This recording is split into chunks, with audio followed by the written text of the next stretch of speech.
started in '68, and I was a full-time meat cutter. I made good money, and Sandy found out about this job opening at Dwenger. So I asked her, well, okay, I don't know how to coach. I haven't done that. I don't know how to teach. I don't know how to do that. She said, well, just go. So she drew me out a map how to find the place. So I got in my car and I drove and I drove and I drove and I drove and I drove. And I went, well, that's nice. I don't see any damn school. So I'm 45 minutes late. I come back. I do the interview. Bart, in about 20 minutes, comes in and says, you have the job. I just couldn't believe it. So I got in my car and I drove home. I drove too fast. I got picked up for speeding. I told the guy I just got a job and he was excited for me and he let me go. And I went to Kmart and I bought shorts. And I bought a whistle because I didn't know how to blow a whistle and I knew it. So I practiced at home and it was terrible. Sandy would go, no, that's not good. And the first couple of times I blew it, I would go, it was terrible.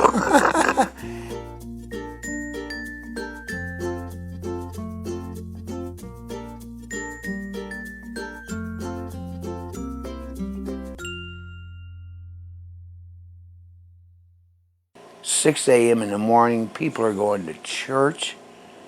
I'm going, what the heck is this church stuff?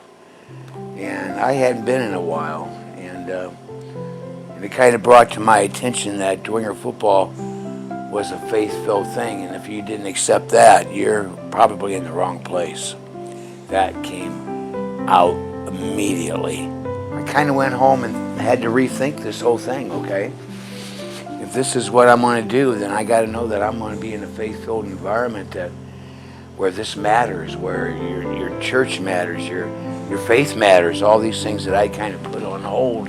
His faith journey, I saw Fred take it very seriously, where we would have all school masses.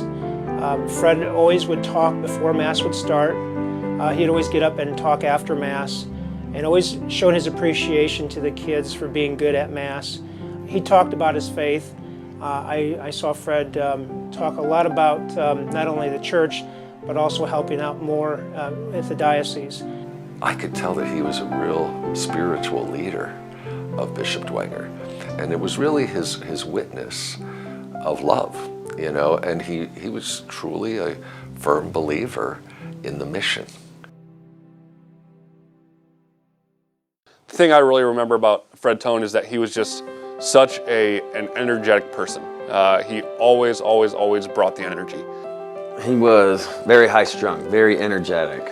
He would always keep the practices very interesting. He was a great motivator. He really knew how to push you. Fred Tone was a great, I'll call him a master motivator.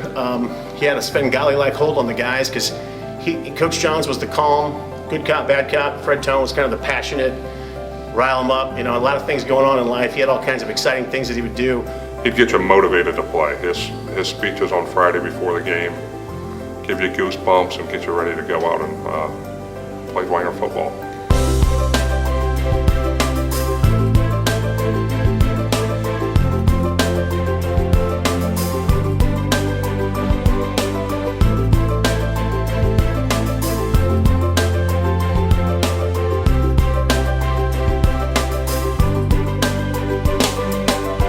I think his strength was X's and O's or, you know, slant passes or anything else. He could get kids to do things that they probably never thought they could do.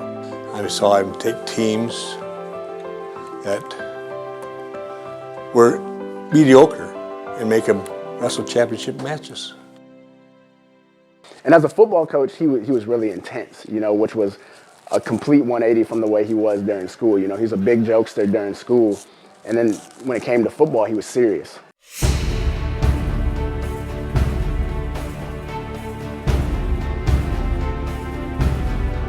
Fred Tome would not mince words when it came to, you know, he could see if you were slacking. Let's put it that way. And when you slacked, you knew it. And when you did good, he praised you. So it was a give and take. One time Andy walked out too, and Geargash and I had set up this idea of a fight. Gash starts getting all over me. You guys are a bunch of lazy asses. And they were, by the way. You don't work hard, you take every break off. And I went, Gash, this is not going to help today. I mean, we got the whole team there, Gash and I do. And Gash is going insane. And I said, Gash, I'm going to tell you right now, just get away from this group of guys because you're not helping. And he goes, you get away. I said, no, I'm not getting away. You get away. And he took a swing at me. Oh, it was the best. And he hit me, too. He didn't miss me. He hit me, and I went to the ground, and I looked at all the kids standing up around me. I go, and yes, just like our offensive line who gets hit and gets hit hard in games, I will choose to lay here like a loser. I will lay in this ground like a loser and will not get up and defend myself. And that's the problem we have with our offensive line. God, man, what a story. And guess who's walking out when all this punching is going on? Andy. Oh my God, he didn't know if it was real or not, right? Because it could have been, because we're insane. Fred was always quite into games and coaching, and sometimes got carried away and didn't know where he was on the field.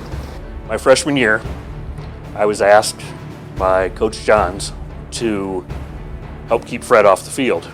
Well, at 4'9", 89, and Fred being 6 foot, 175, was a challenge. I came up with a dog chain. The dog chain kept Fred at bay. Sandy, if he ever came home with a belt buckle missing, torn off the back of his pants, and you had to fix that for him, I apologize for it. John Tone's the same way as Andy. Go, Dad, stay off the sidelines. Dad, get off the field. You're going to get us a penalty, Dad. I know you're going to get it. Get off the field, Dad.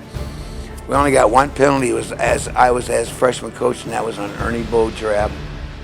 And it was really on me. I got in the way of the referee, and he ran me over. And Ernie's standing there, and he goes, "That's 15 yards on you, Mr. Beaudrab," or Ernie. Ernie didn't even hit him. Ernie's arguing. I did. The guy goes, "That's it. That's 15. Keep arguing. That's another 15." So Ernie's telling everybody how it wasn't him. I just kept quiet until the end of the game. And then we're having a team meeting after we won. I went, "By the way, Ernie, that wasn't you that ran in the referee. That was me. But I thought it was very nice you got chewed out for it." There was a guy that came in. He was pretty much a star player in 8th grade. Thought he was going to be a star as a freshman. Didn't really pan out that way. So as a sophomore, in between freshman and sophomore year, he transferred to Northside. So he started kind of, I don't know, lack of a better way of saying, shooting off his mouth, you know, got under the skin of some people, let's put it that way. One of them happened to be Fred Tone. So anyway, we were up and it was late in the 4th quarter, and Bart called timeout. I went over and we were talking about what we were going to do to run out the clock. There was 3 or 4 minutes left, and I just remember Fred Tone running up, and he goes, "Student body left, run it at this guy. I want 10 bodies sitting on top of him when he gets up, before he gets up off the ground." And I just remember Bart turning around going, "Stop it, stop." So I'm turning to run back out on the field to go to the huddle, and all I remember was Fred Tone going, "Hey, skip. Like this." And he made sure that Bart didn't see him going like this as I'm running out, and I just started shaking my head laughing. I just walked out and I got in the huddle and I said, "Fred Tone wants us to run a student body left at the guy." And he said he wants 10 guys laying on top of him on one. And that's what we did. And Tone just standing there, he was just clapping. He's, good job. That's all I needed you to do. Just needed it one time. And I'll never forget him just doing this. There was another play against Northside my senior year where I got held, clipped, and I made the tackle. The guy gained 3 yards, and I tackled him right at the sideline, and Coach Tone went ballistic in the way he goes ballistic. And I just get up, and I'm used to hearing it, so it's nothing, and I look at the ref. The ref goes, "What penalty do you want?" We take the one that pushes him back farther. I get to the huddle, I call the play, we break the huddle, and the ref walks up to me and goes, "What was that about?" I go, "What are you talking about?" He said, "Your coach went ballistic, but you got held and clipped, and he only gained 3 yards." And I looked at the ref, I go, "He doesn't care. Like, he doesn't want anyone to gain a single yard." I was more a gambler, you know, and defense really showed it. I mean, I took some risks. And there were times Andy would go, now on this defense here, now, do you have that wide receiver covered? I go, no. I go, no, we're taking a risk. We're not covering him this time. We hope they're not going to him. Pretty much it was his game plan on the defensive side of the ball. And I know when he was defensive coordinator with Bart, those 5 or 6 years I was there, and Bart would get more involved on the defensive side during a game, and I never did that, and it proved more right more often than wrong. And he did a nice job and gambled a lot with some of the different fronts and looks, but we didn't get burnt that often. Coach Tone had an uncanny ability to know what the other team was going to do. He was a very, very astute situational coach. He knew their tendencies, and he knew what down and distance or situation they wanted to throw a screen, or draw a slant, or they were just going to try and run a power running play over you. Fred had defenses like the Mekong Delta. He had defenses like Josie Wales was a blitz, you know, where everybody's firing and coming all the time. Oh my God, we had 52 Piranha. We had Scorpion, Piranha. Coming off the Vietnam War a few years earlier, there'd be like the Viet Cong. So we'd call the kickoff team Kamikazes from World War II, or Viet Cong Squad, or the Maggot Squad. That's my favorite defense of all time, the 52 Maggots. Those kids would bring in live maggots. Right in the middle of practice, I'd have a kid go, Coach, come over here and look at this. And you have a little cup and you go, whoa, you see my maggots? I go, those are nice. I said, did you eat any of those today? He goes, you eat them? I said, you eat them? I go, hell yes, they're good for you. You really need to try one of those. And then when we take the game field, I'd say, throw some of those live maggots on the field, okay? You'd see a kid out there sprinkling. You should have seen me as a driver of the bus. I asked Bart, I said, who's taking the reserve team to the football game? He goes, you are. I said, well, how am I doing? He says, he's going to drive the bus. I said, I've never driven a bus. He says, I'll show you at lunchtime. I go, you're going to show me at lunchtime? He says, yeah, you only need 5 minutes. So we go out in the parking lot. In 5 minutes, I am grinding gears. And so we load up the team, and I'm driving right down Clinton, right down the most busiest roads going to Franke Park. And we go into that one entrance into Franke Park where it has a bunch of curves. And I take one curve, and we wipe out like 5 poles. This one kid in the back of the bus goes, there goes another one. And I look back, and these poles are all just laying along the ground. Well, we went to the game, and we lost, and we drove back, but we got to see all the poles I destroyed. We never told anybody. The fall of my first year there, 1978, the football team went to, I believe, Warren Central to play in the state finals against Carmel. We lost. The next week, Fred came in my office looking for some sort of information about a college, and I said to him, Fred, good job. Your team really did a good job. And he said to me words that I have never, ever, ever forgotten. And I think they sum up Fred Tone's whole philosophy of life. He said, you know what? If we didn't show up, we still would have come in second. And in that year we won state in 1990, our defensive group did not start that game against Belmont. We were probably having the worst practice of the season during that state finals week, and he was going to bench the entire starting defense. My sons, John and Jason, still hate me today about that. It was not fair. The first game they didn't get to start. They'd waited all these years to be a starter on defense, okay? That was a rough night at home with brother and I, and, you know, getting into it with Dad. Well, no one believed I'd do it, right?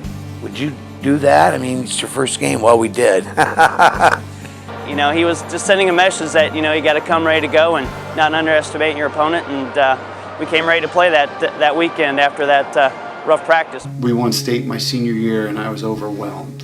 I thought this could be my last football game ever, and I was really overwhelmed. And here's a man that's coached me since I was, 15 years old, and All he does is come up and look at me and hug me, and I start crying and crying and crying. For 5 minutes, he didn't say a thing. He's just sitting there and hugging me. When Ewell died, Ewell Wilson is one of the best players in the entire country, and he died unexpectedly at junior college when he was 19 years old. There was a time where he just embraced me there, and it was the same thing. It wasn't trying to talk me through it. It wasn't trying to give me sage advice. It was just comforting me in a time where I needed to be comforted. So here's a man that not only was very animated, loud, and aggressive at times, but a man that knew this emotional significance of the situation. We had so many different relationships, but I think our friendship always remained above, the working thing. We hardly do anything together as friends. We don't golf together. We don't play cards together. We'll get together with our wives and him and I. That's about it, but I would consider him probably my best friend. And how do you do that? I don't know. But he's always been there when I had really tough moments in my life. I can't speak for Fred, but I don't know what I've done without him all those years.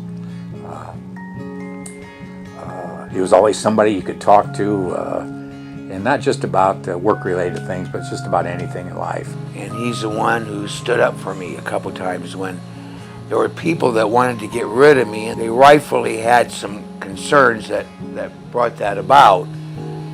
And Andy is the one who said, no, I think we can work with this, and was strong enough to stand up to do that, And because of that, I ended up in '82 getting completely sober, changing my life. You talk about going from one side of a person to another. He's probably the best example, because I saw him all the way through it all, and it was great to witness. Great to witness. He's gone through some trials and tribulations in his life with one thing or another, and he's overcome them all. There were 3 people that went and saw me while I was going through this. Andy was one. Okay? Andy. Those things you don't forget. Got a few nice notes from him over the years. Notes of encouragement, congratulations. That meant a lot at that time. Still do.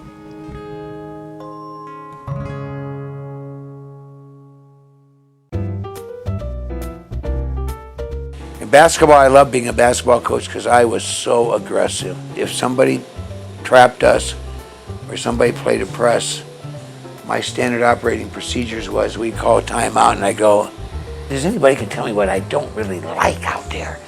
The kid would go, they're pressing you? I said, yes, I don't like it. I don't like it at all. As a matter of fact, I think we got to do something about it. What would you suggest, Bob? Well, maybe we could press them back. I go, I think that's a great idea. Fred called timeout and gave his usual spiel about how if they want to press, I'll show them what a press is. And we hadn't worked hard to get in a press. These kids would go, yeah! So we'd automatically go out and press. We went to a tournament over at Snyder one year, and we played the 10-15 game, but we went over to see the 9 o'clock game because we were going to play the winner. And he yelled at the officials so badly during the game that we weren't even in. He got a technical like 10 seconds into our game. It was a good sport. Yeah. Well, wrestling opened up and I had to make a choice. Well, my dad was a wrestler, my brothers were wrestlers. And quite honestly, I think the family pressure really had a lot to do with it. Okay, it really did.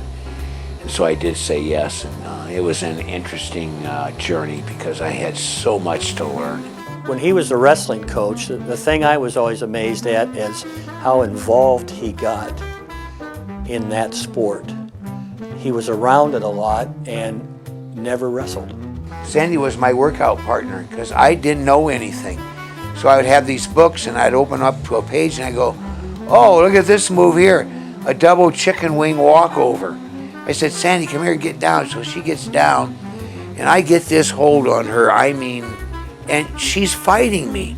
She's actually trying to fight not to get turned over.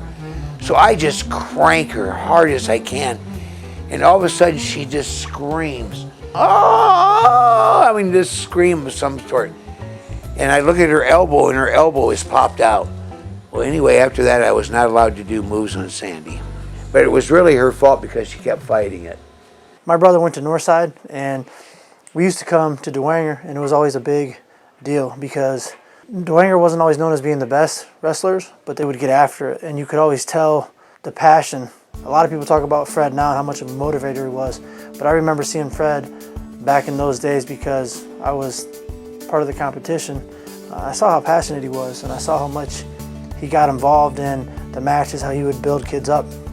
And he always used to say, you know, it takes a lot of courage to step on the line as a wrestler. Not knowing what the outcome's going to be, not being able to point at him or her, or you know, maybe an offensive lineman or a defensive back. It was all individual, but it was so team-oriented. And that was one of the things that brought our family to this sport. One of the reasons why we loved it so much. So we spoke about it a lot, you know, stepping on the line, be willing to take the risk, being willing to say, here I am. One big memory I remember from the wrestling time is when sectionals back in Northside, which was way back in the day when it was a 4-team sectional, and he was getting very animated and wild and crazy and split his pants and had to tape up his pants, and you know, it didn't stop him. He kept coaching, didn't care what he looked like, you know, and so it was quite the show.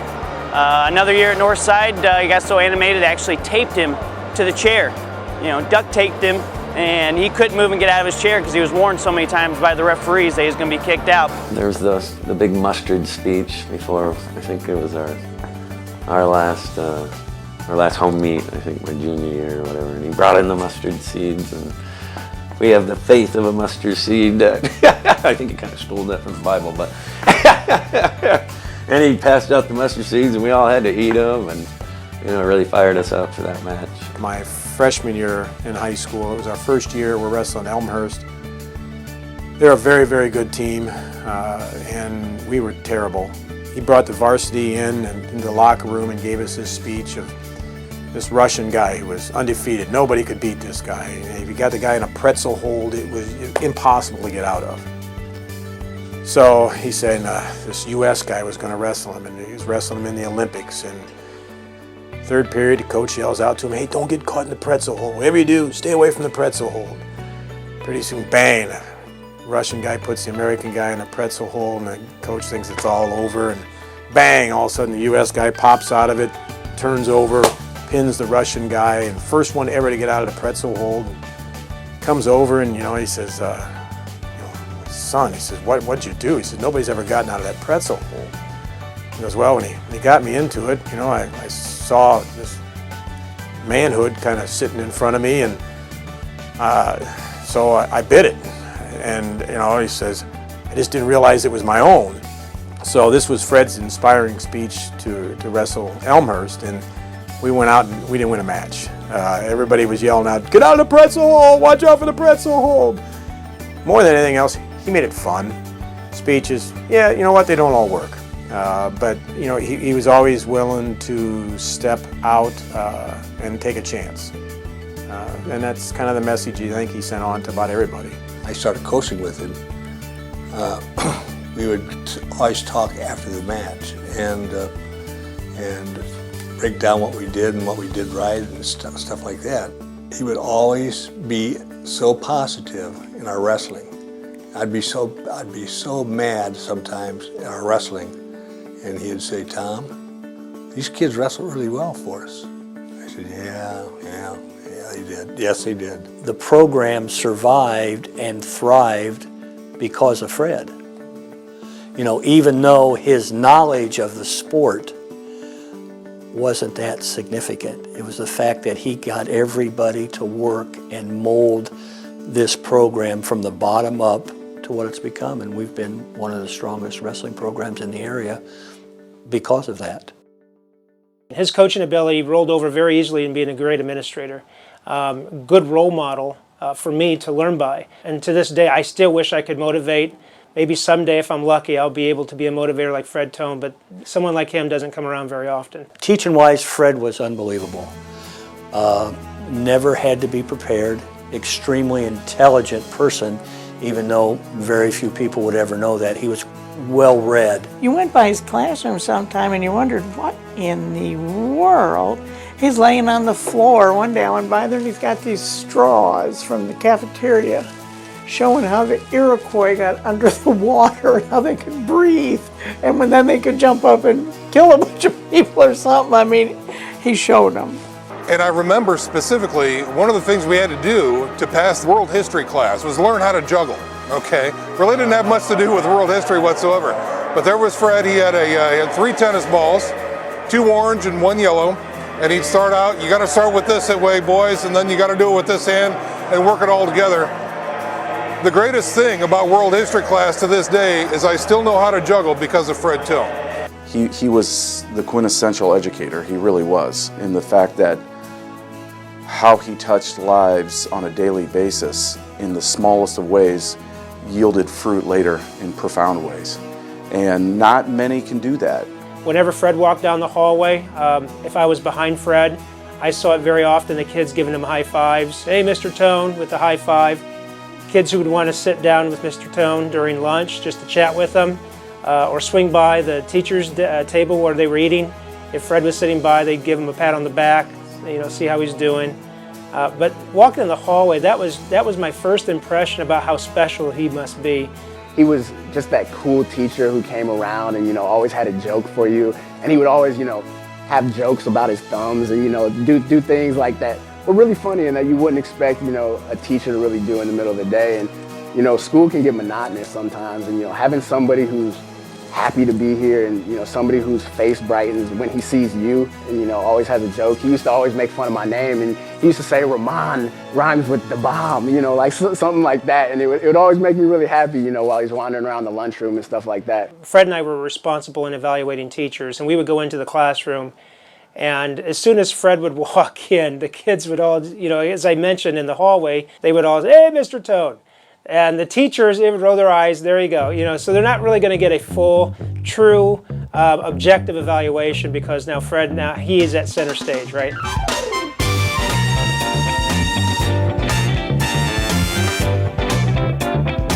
Nothing Fred likes better than seeing himself in the camera.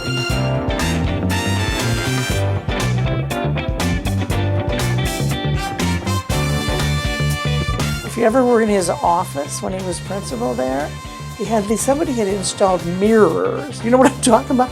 Mirrors facing his desk, and when you're talking to him, he's looking at himself the whole time. It used to drive me nuts.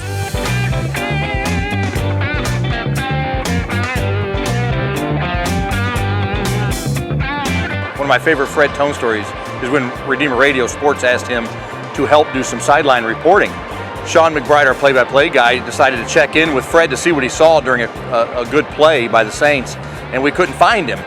We finally see him sitting on the Saints bench with his legs crossed and his arms back, kicked back, and he's relaxed, and all he comes back with is, hey, check out that moon. He said, that's a harvest moon, guys. It was one of the only times I've seen Sean McBride speechless. And of course, being a sideline reporter involves rules. One of the rules is, Fred, you got to stay out of the players' sideline area. You can only move 25 to 25 on either side. Just kind of stay out of the way of the coaches and the players. And Joe Warden and myself were looking for Fred during this broadcast, and sure enough, Joe points down, he goes, look at Fred. And there's Fred standing literally right next to Coach Schwarzkopf with the microphone in his hand, and then pretty soon he's barking out to players, hey, get your butt in the hole. Hey, you got to wrap him. So pretty soon Fred was being the coach instead of the sideline reporter that we needed him to be.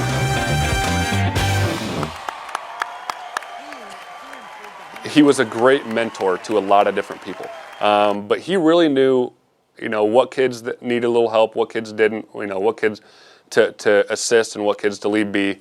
And he always just had a great story to help you get over that hump or learn the lesson or whatever it takes. I was a backup quarterback, which isn't the most envious job on a football team, but one that I took very seriously. Every week, every Thursday during our pregame walkthrough, Fred would pull me off to the side and we had a weekly ritual or a contest, if you will, where we flipped the ball up in the air and tried to catch it on the back side of our hand. And the loser had to buy the winner lunch the very next day. Part of that, I believe, was making sure that I was engaged and prepared. And then also, I think part of his motivation was he knew I was without a father. And my dad had passed tragically when I was 10 years old. And without him saying as much, I think he just knew that maybe I was somebody in the building that maybe needed a father figure of sorts. And that meant a lot to me. Fred was basically like a father to me. You know, always very, very close, very inspirational in everything that I did, from school to sports, to growing up and learning how to be a good person. Always the teacher, always the motivator, always the father figure. That's Fred Tone. The strength of Fred was the fact that he knew every kid. You know, he might have lacked in some of the paperwork as a principal or a teacher, but you know, when it came time to helping an individual, he was the guy you wanted to have in your corner, without a doubt. My senior year, I went into his office. I tried to talk to him because I had made up my mind that I wasn't going to play football. I was going to focus on wrestling because that's what I knew I was going to do in college. But Fred talked me out of it, you know, and it was pretty cool because I've heard of other stories since then. I had a cousin who wasn't going to wrestle his senior year, and Fred talked him into wrestling. Both sports just lend to helping young men become young men who have character and integrity and care about each other. That's the kind of guy he was, you know what I mean? He would make you realize the importance beyond yourself of what was going on, you know? And he talked me into doing it, and you know, I don't regret it. We had a pretty good season. In early 1998, I was considering a career move, and he was the person that I went to. I met him here over at his office here at Bishop Dwenger, and I sat down with him and kind of laid it all out and said, Coach, what are your thoughts? I mean, I went to school to be a sports writer. Now I've got this opportunity to work in the eyewear industry where I had no knowledge, no background, but I was also considering Northeast Indiana game night, but I was scared to death. And as we sat down and discussed pros and cons and everything in between, the message that kept coming back was, don't be afraid to take risks, whatever that may mean in your life, whether it would be your faith life or the sports world, or in my case, a career change. I felt more confident making that decision when I left that meeting, and you know, looking back, it was the right decision for many, many reasons. You know, one of the first people I met in Fort Wayne was Fred Tone. Immediately, I was captured by his personality, his excitement about leading Bishop Dwenger High School. You could just see the pride in his face and the gleam in his eyes as he told me about all the accomplishments at the high school. And he wasn't pointing to himself at all, but I saw that this man really loves this high school. Hello, my name is Fred Tone, and I'm the principal of Bishop Dwenger High School. Welcome. We hope to take a few minutes and showcase in this video some of the magic that exists at Bishop Dwenger High School today. So we had that, I would call it a spirit of humility. Now, I didn't see him on the athletic field, so I don't know if it was there as well, but at least as principal, I definitely saw it. As dean of students, I was a girls basketball coach for 32 years. I can't remember a time when he wasn't our biggest supporter. I mean, he would write letters to the girls if we had a big game coming up and be this anonymous fan that had been following Bishop Dwenger girls basketball for years, and they had a big game coming up and they had to win it for whoever this was that was writing this letter. And you know, the kids ate it up. I don't forget things. I have a memory like an elephant. He just really, really cared about other people. He really dedicated himself to his family, to the people that he loved, and to the school, to his athletes that he coached, to the administration, and to me. You know, I guess you could say Bishop Dwenger was the mistress. You know, he was always here at Bishop Dwenger High School. If he wasn't home, he was here. He was at a game. He was helping somebody. You know, that's service. I said, well, you don't know too much about Dwenger, do you? It was all for this place.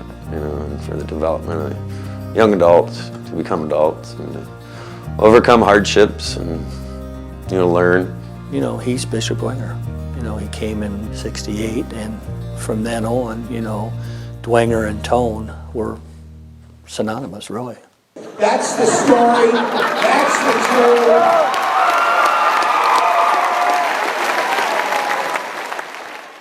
For the last few years, I've done some freelance work with the News Sentinel.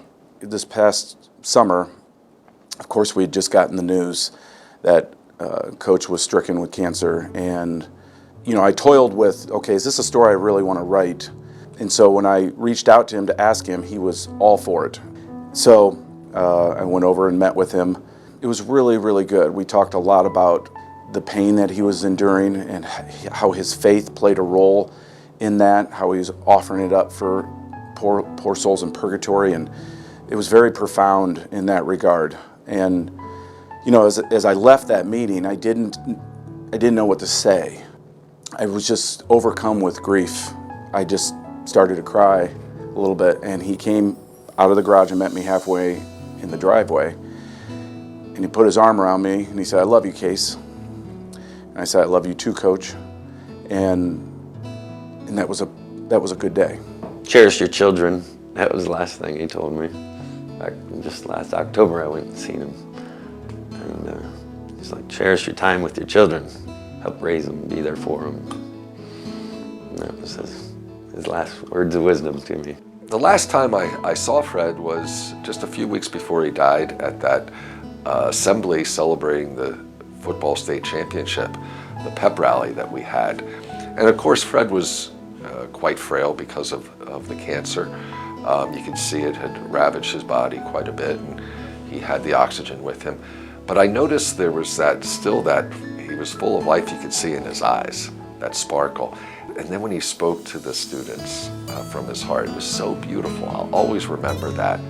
I'm glad that he had that opportunity, and even more that the students and the Dwenger community had that opportunity as well.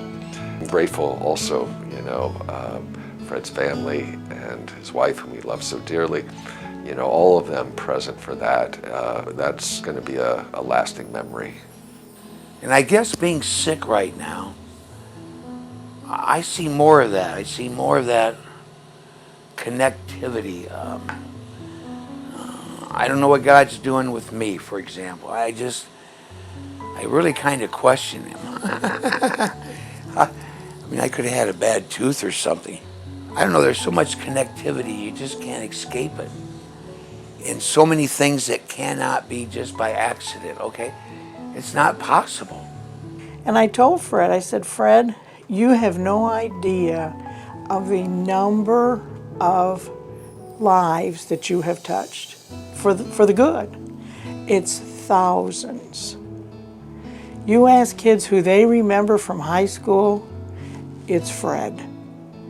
Fred, when he was coaching and when he was teaching and even when he was dean, those kids would eat dirt for him.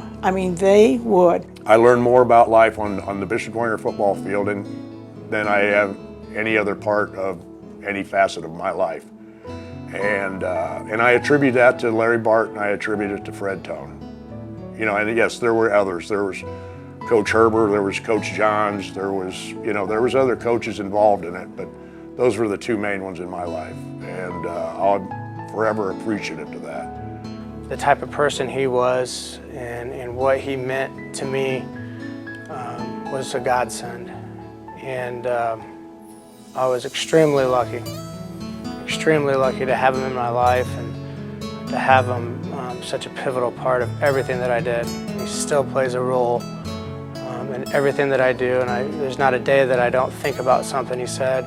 He is an inspiration to all of us, and I think about him every day and I love him. We miss him.